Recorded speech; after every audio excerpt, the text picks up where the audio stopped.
നന്മ നിറഞ്ഞ മറിയമേ സ്വസ്തി, കർത്താവ് അങ്ങയുടെ കൂടെ സ്ത്രീകളിൽ അങ്ങ് അനുഗ്രഹിക്കപ്പെട്ടവളാകുന്നു. അങ്ങയുടെ ഫലമായി ഈശോ അനുഗ്രഹിക്കപ്പെട്ടവളാകും. പരിശുദ്ധ മറിയമേ തമ്പുരാന്റിയമ്മേ, പാപികളായ ഞങ്ങൾക്ക് വേണ്ടി ഇപ്പോഴും ഞങ്ങളുടെ മരണസമയത്തും കർത്താവിനോട് അപേക്ഷിക്കണമേ. ആമേൻ. ഹല്ലേലൂയ, ഹല്ലേലൂയ, ഹല്ലേലൂയ. നമ്മള് ദുഃഖവെള്ളിയെല്ലാം കഴിഞ്ഞ് അല്ലേ? ദുഃഖവെള്ളി എന്ന് പറയുന്നത് അത്ര ശരിയാണെന്ന് എനിക്ക് തോന്നുന്നില്ല. കാരണം ദുഃഖവെള്ളിക്ക് എന്താ പറയുന്നത് ഇംഗ്ലീഷില്? അതിങ്ങനെ ശരിയാവുന്നത് ദുഃഖവെള്ളിക്ക് ഇംഗ്ലീഷില് ഗുഡ് ഫ്രൈഡേ എന്ന് പറയുന്നു. അതിങ്ങനെ ശരിയാവുന്നത്? അതെങ്ങനെ ശരിയാവുന്നത്? സമാസം ശരിയാവില്ല, ഒക്കുന്നില്ല. എങ്ങനെ വന്നോന്ന് അറിയത്തില്ല അല്ലേ? ഒത്തിരി പഴയ പൂർവ്വപിതാക്കന്മാരൊക്കെ ദുഃഖിച്ച് വേദനിച്ച് പ്രാർത്ഥിച്ച് വിലാപഗാനങ്ങളൊക്കെ ആലപിച്ചുകൊണ്ടായിരിക്കാം ഒരു പക്ഷേ ദുഃഖവെള്ളി എന്ന് പേര് വന്നത് ഇല്ലേ?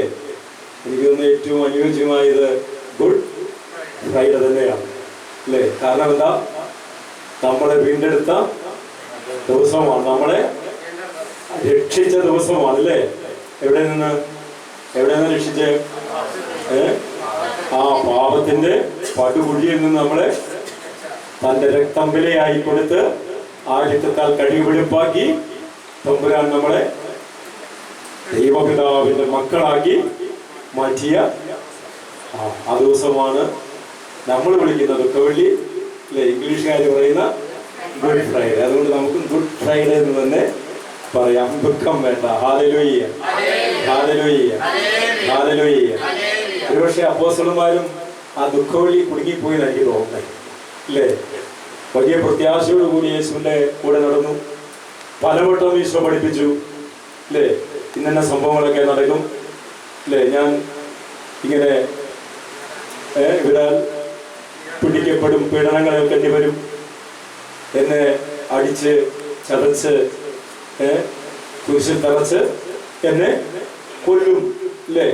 എന്നാൽ മൂന്നാം ദിവസം ഞാൻ ഉയർത്തെഴുന്നേൽക്കും. ഇങ്ങനെ പലവട്ടം ശിഷ്യന്മാരോട് പറയുന്നുണ്ട് കൂടെ നടക്കും. പക്ഷെ അവർക്കൊന്നും ഗ്രഹിക്കാൻ കഴിഞ്ഞിട്ടില്ല.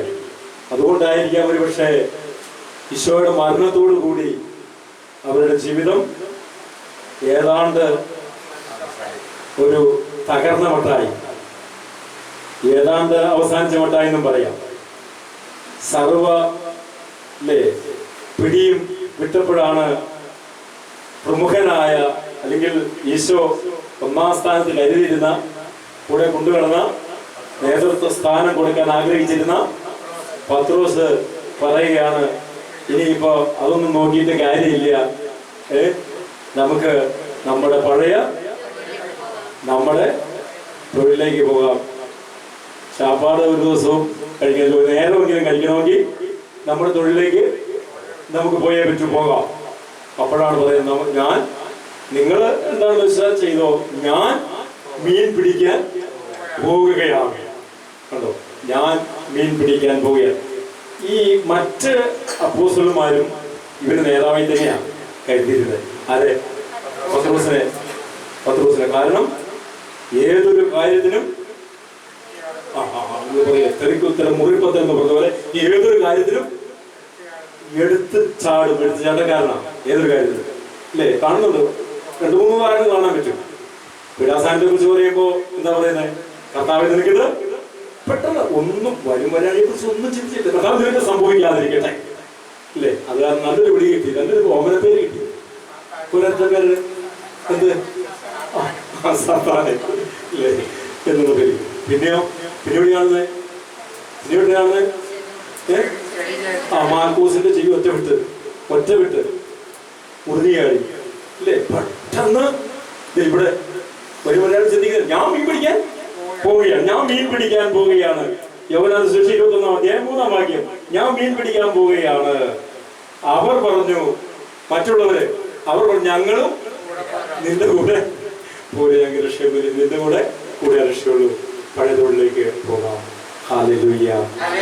കർത്താവ് വിളിച്ച് വേർതിരിച്ച് മാറ്റി നിർത്തിയിരിക്കുന്ന പലരും ഇന്ന് മീൻ പിടിക്കാൻ പോയിരിക്കുകയാണ്. ഓൾറെഡി പോയിരിക്കുകയാണ്, ഇപ്പോഴും പോയിക്കൊണ്ടിരിക്കുകയാണ്. ഐ മീൻ കൂട്ടായ്മയിൽ നിന്ന് ശുശ്രൂഷകളിൽ നിന്ന്, പ്രാർത്ഥനാ ജീവിതത്തിൽ നിന്ന് അത് പോയിക്കൊണ്ടിരിക്കുകയാണ്. മീൻ പിടിക്കാൻ പോവുകയാണ്. കോട്ടാശ്രമം തുടങ്ങിയ കാലത്ത് അഭിഷേകത്തിൽ ജ്വലിച്ചു നിന്ന ഒറ്റ മക്കളൊന്ന് ഇതിനകത്തില്ല. ആരും തന്നെ വളരെ റയറായിട്ടുള്ള ജെയിംസ് ബ്രദർ പോലെ ഒക്കെയുള്ള കുറച്ച് ആളുകൾ മാത്രം. ജോയിക്കുട്ടി ബ്രദർ മരിച്ചുല്ലേ, ആന്റണി ഫെർണാണ്ടസ് മരിച്ചുപോയി. അല്ല, മരിച്ചുപോയി എന്ന് പറയാൻ പറ്റില്ലല്ലോ, തിരിച്ചുപോയി കേട്ടോ. റോങ്ങാ നമ്മൾ പറഞ്ഞിരിക്കുന്നത്. മരിച്ചു പോയിട്ടില്ല, തിരിച്ചുപോയി. ഒന്നത്തിലേക്ക് തിരിച്ചുപോയി. അപ്പോ കുറച്ചുപേര് അങ്ങനെ തിരിച്ചുപോയി. പക്ഷെ പലരും മീൻ പിടിക്കാൻ പോയി, സോഷ്യൽ നിന്ന് വിട്ടുപോയി. ഒത്തിരി പേര് വിട്ടുപോയിട്ടുണ്ട്. കർത്താവിനെ ഏറ്റവും കൂടുതൽ വേദനിപ്പിക്കുന്ന ഒരു സംഭവമാണ് കണ്ടോ. എന്നിട്ട് എന്താ ഇവിടെ സംഭവിച്ചേ? കർത്താവിനെ കൂടാതെ പഴയ ജീവിതത്തിലേക്ക് അവർ തിരിച്ചു പോവുകയാണ്. കർത്താവിനെ മാറ്റി നിർത്തിയിട്ട് പുറത്താക്കിയിട്ട് പഴയ ജീവിത സാഹചര്യത്തിലേക്ക് വീണ്ടും പോകുന്നു. അവിടെ കർത്താവുണ്ടോ? അതുകൊണ്ട് എന്ത് സംഭവിച്ചു?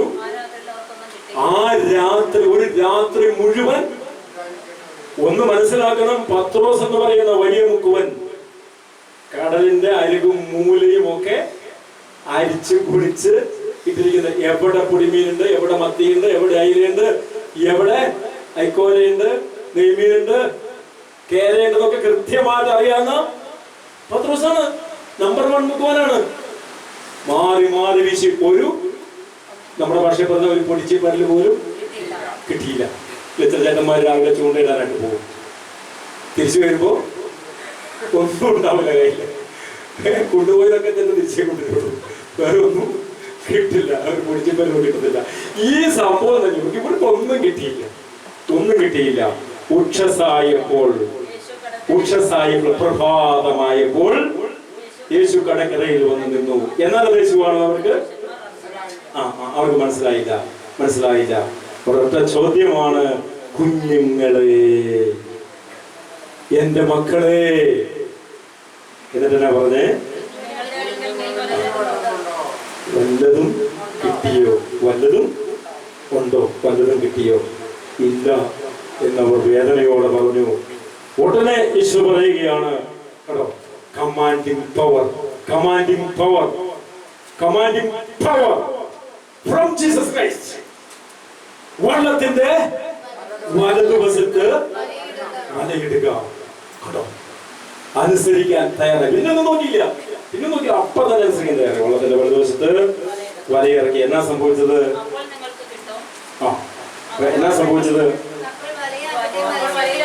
വല കീറാൻ ഭാഗത്ത് നിറച്ച് വലിയ മത്സ്യങ്ങളും ചെറിയ മത്സ്യങ്ങളും ഒക്കെ അതിനകത്തുണ്ടായിരുന്നു.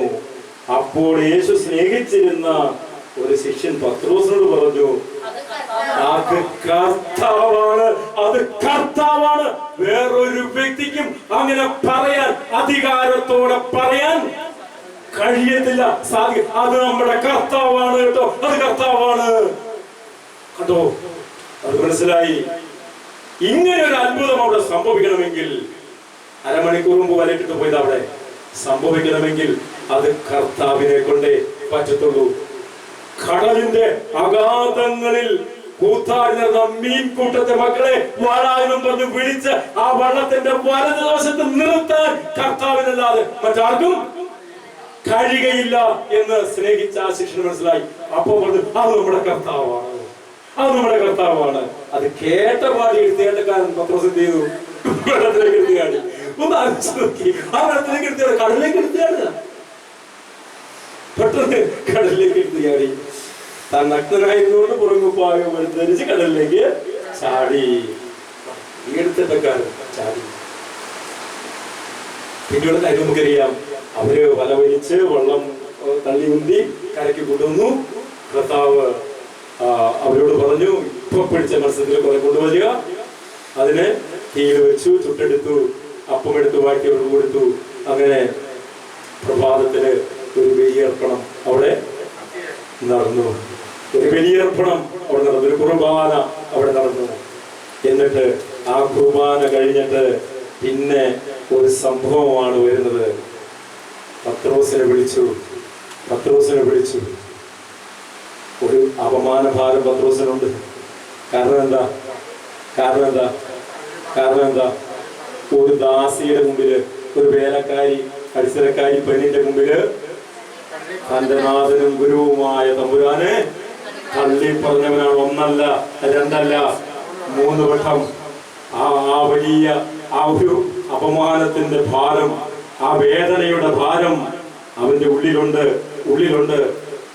വിളിച്ചു, മോനെ, വെറുതെ പത്രോസേ നല്ല വിളിച്ചേ, ഫുൾ അഡ്രസ്സിലാ വിളിച്ചേ, അല്ലേ? ഫുൾ അഡ്രസ്സിലാ വിളിച്ചേ. എങ്ങനെയാ വിളിച്ചേ? ഫുൾ അഡ്രസ്സിൽ എങ്ങനെയാ വിളിച്ചേ? യോഹന്നാന്റെ പുത്രനായ ശിമയോനെ, 21:16. യോഹന്നാന്റെ പുത്രനായ ശിമയോനെ, നീ ഇവരെക്കാൾ അധികമായി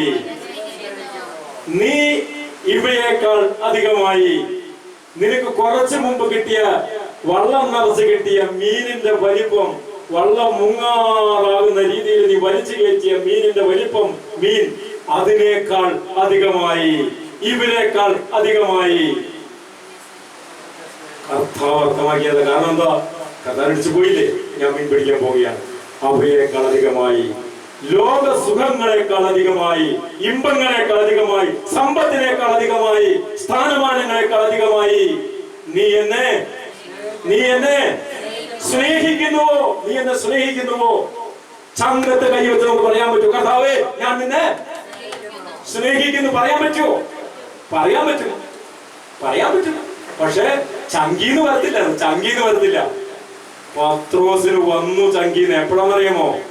3ാമത്തെ തവണ അങ്ങോട്ട് ചോദിച്ചപ്പോ ചങ്കിന്റെ ഉള്ളിലേക്ക് ഒരു ശൂലം കുത്തി കയറ്റുന്നത് പോലെയുള്ള വേദന. അവിടെ അവൻ പൊട്ടിക്കരഞ്ഞു. എന്നിട്ട് പറഞ്ഞു, കർത്താവേ, നീ എല്ലാം ആൻസർ ചെയ്യാൻ പറ്റില്ല അവന്. എന്റെ കർത്താവേ, നീ എല്ലാം അറിയുന്നു.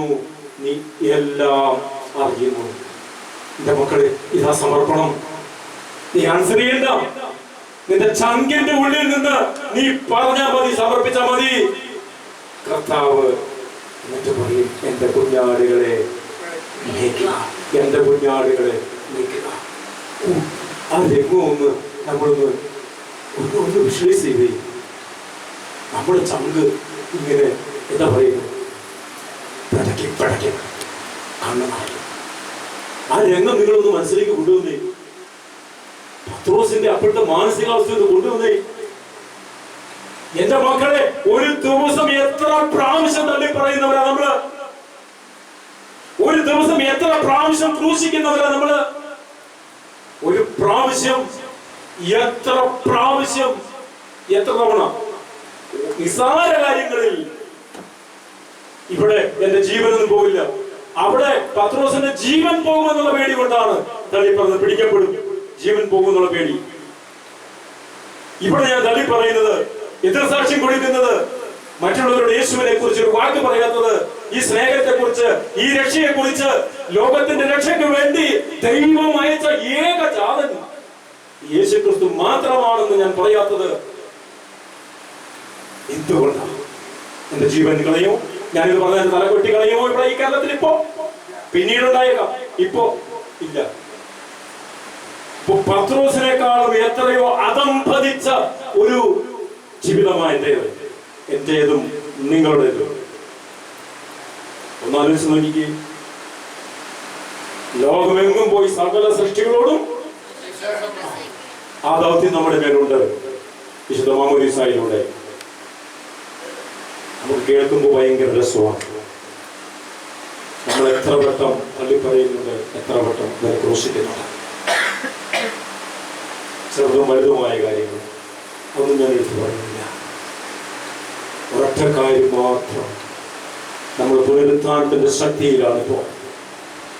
കർത്താവിന്റെ പുനരുത്ഥാനത്തിന്റെ ശക്തി. ഉത്ഥാന തിരുനാളൊക്കെ ആഘോഷിച്ച് ലാവിഷായിട്ട് 3 കൂട്ടം ഇറച്ചിയും മീനും ഒക്കെ കൂട്ടി ഇങ്ങനെ അടിച്ച് പൊളിച്ച് പത്തിരിയും എന്തൊക്കെയാണ് കള്ളപ്പവും പിടിയും ഇറച്ചും ഒക്കെ അടിച്ച് പൊളിച്ച് നമ്മളിങ്ങനെ തിന്ന് സൂചിച്ചിരിക്കുക. നിങ്ങൾ ഒരു നിമിഷം ചിന്തിക്കണം, ഒരു നിമിഷം ചിന്തിക്കണം. ഈ കാര്യങ്ങളൊക്കെ ഓർത്തിട്ട് എൻ്റെ ജീവിതം എവിടെ നിൽക്കുന്നു? എന്നെ ഏൽപ്പിച്ചിരിക്കുന്ന ദൗത്യം എന്താണ്? ഒരു നിമിഷം ഒന്ന് ചിന്തിക്കണം. നമുക്ക് തമ്പുരാനൊരു വലിയ ദൗത്യം നമ്മളെ ഏൽപ്പിച്ചിട്ടാണ് അവൻ സ്വർഗത്തിലേക്ക് പിതാവിന്റെ സന്നിധിയിലേക്ക് പോയത്. ആ ദൗത്യത്തിന്റെ പൂർത്തീകരണത്തിന് വേണ്ടി പിതാവിന്റെ സന്നദ്ധിയിൽ നിന്ന് നമുക്ക് വേണ്ടി മാധ്യസ്ഥം വഹിച്ച് പ്രാർത്ഥിക്കുകയാണ് ഈശോ. രണ്ടാമത്തെ ആഗമനം വരെ ആ മാധ്യസ്ഥത നടന്നുകൊണ്ടിരിക്കും. സകല സൃഷ്ടികളോടും യേശുവാണ് ഏക രക്ഷകൻ എന്ന് പറയാൻ വിളിക്കപ്പെട്ടവരെ നമ്മൾ. Hallelujah, hallelujah. കാരണം എന്താ? ആകാശത്തിന് കീഴെ മനുഷ്യരുടെയിൽ നമ്മുടെ രക്ഷയ്ക്ക് വേണ്ടി മറ്റൊരു നാമവും നൽകപ്പെട്ടിട്ടില്ല. ഹല്ലേലൂയ, ഹല്ലേലൂയ, ഹല്ലേലൂയ, ഹല്ലേലൂയ. യേശു കർത്താവാണെന്ന് അതിരം കൊണ്ട് ഏറ്റുപറയുകയും, റോമ 10:9, യേശു കർത്താവാണെന്ന് അതിരം കൊണ്ട് ഏറ്റുപറയുകയും, ഹൃദയത്തിൽ വിശ്വസിക്കണം, അതിരം കൊണ്ട് ഏറ്റുപറയണം. എന്താ ഹൃദയത്തിൽ വിശ്വസിക്കണം? പിതാവായ ദൈവം മരിച്ചവരിൽ നിന്ന് ഉയർപ്പിച്ചു എന്ന് ഹൃദയത്തിൽ വിശ്വസിക്കണം. അത് അതിരം കൊണ്ട് ഏറ്റുപറയണം. എന്നാൽ നീ രക്ഷ പ്രാപിക്കണം. എന്നാൽ നീ രക്ഷ പ്രാപിക്കണം. അല്ലേ? അപ്പോസ്തല പ്രവർത്തനം 14:31 വിശ്വസിക്കുക, നീ നിന്റെ കുടുംബവും എന്ത് വിശ്വസിക്കുക? ഇത് വിശ്വസിക്കുക. റോമ 10:9 വിശ്വസിക്കുക. എന്ത് വിശ്വസിക്കുക? കർത്താവായ യേശു ക്രിസ്തു മരണത്തെ അതിജീവിച്ച് ഇന്നും അവൻ ജീവിക്കുന്ന ദൈവമായി എന്റെ കൂടെയുണ്ട്, ഒട്ടായ്മയിലുണ്ട്, തിരുസഭയിലുണ്ട് എന്ന് നമ്മൾ വിശ്വസിക്കുക. ആ വിശ്വാസത്തെ നമ്മൾ അഭൂങ്കരം ഏറ്റുപറയും. ഹല്ലേലൂയ. സാക്ഷ്യത്തിന്റെ ജീവിതം നമുക്കുണ്ടാകണം. ഹല്ലേലൂയ. കർത്താവ് സമർത്ഥമായിട്ട് നമ്മളെ അതിനായിട്ട് അനുഗ്രഹിക്കട്ടെ. പരിശുദ്ധാത്മാവ് ശക്തിയാക്കട്ടെ. ചെയ്തു